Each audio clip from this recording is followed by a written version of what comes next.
સુરતમાં સરકારી શાળાના બાંધકામને લઈને કોર્પોરેટર અને એમએલએ સામસામે।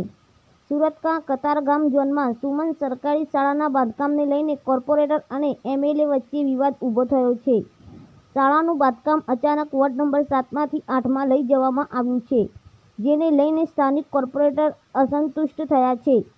તેમનું કહેવું છે કે વર્ક ઓર્ડર વગર બાંધકામ શરૂ કરવું ગેરવ્યાજબી છે અને તેઓ ગુજરાતના સીએમ અને પાલિકાના કમિશનરને રજૂઆત કરશે। વોર્ડના સ્થાનિક એમએલએ વિનુ મોરડિયાએ પણ યોગ્ય જવાબ આપ્યો નથી। રિપોર્ટર ચેતન તરી, સુરત।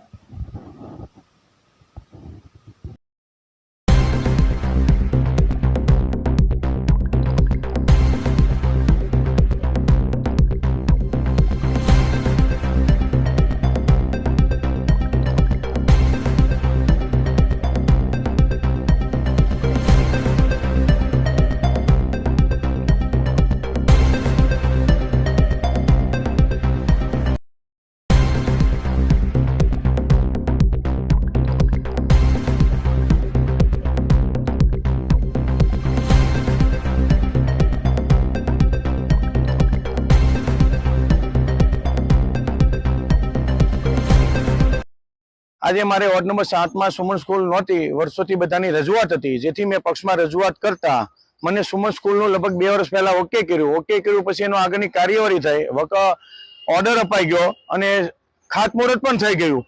ત્યાર પછી 3 મહિના થયું, કામ ચાલુ ના થયું, એટલે મેં અને મારા સાથી કોર્પોરેટર જ્યોતિબેન પટેલે કમિશનરશ્રીને રજૂઆત કરી કે વહેલી તકે સ્કૂલનું કામ ચાલુ થાય। ત્યારે અમને એવું જાણવા મળ્યું કે વિનુભાઈ સાહેબની રજૂઆત છે ધારાસભ્યની કે તમે સ્કૂલનું સ્થળ બદલવું પડશે। એટલે અમે અને મારા સાથી કોર્પોરેટર જ્યોતિબેને કીધું ભાઈ સાહેબ એક કામ કરો, કોઈની અરજી હોય તો તમે અમને કહો અથવા આપણે બેસીને રજૂઆત કરીએ, એવી ચર્ચા થતી હતી। ત્યાર પછી મને ગઈકાલે એવું જાણવા મળેલ છે કે વોર્ડ નંબર 7ની જે સ્કૂલ હતી તે વોર્ડ નંબર 8માં સ્કૂલ ચાલુ થઈ ગઈ છે। મેં કીધું ભાઈ જે જગ્યાની સ્થળની ચર્ચા ચાલુ છે, હજી કોઈ વસ્તુ થઈ નથી।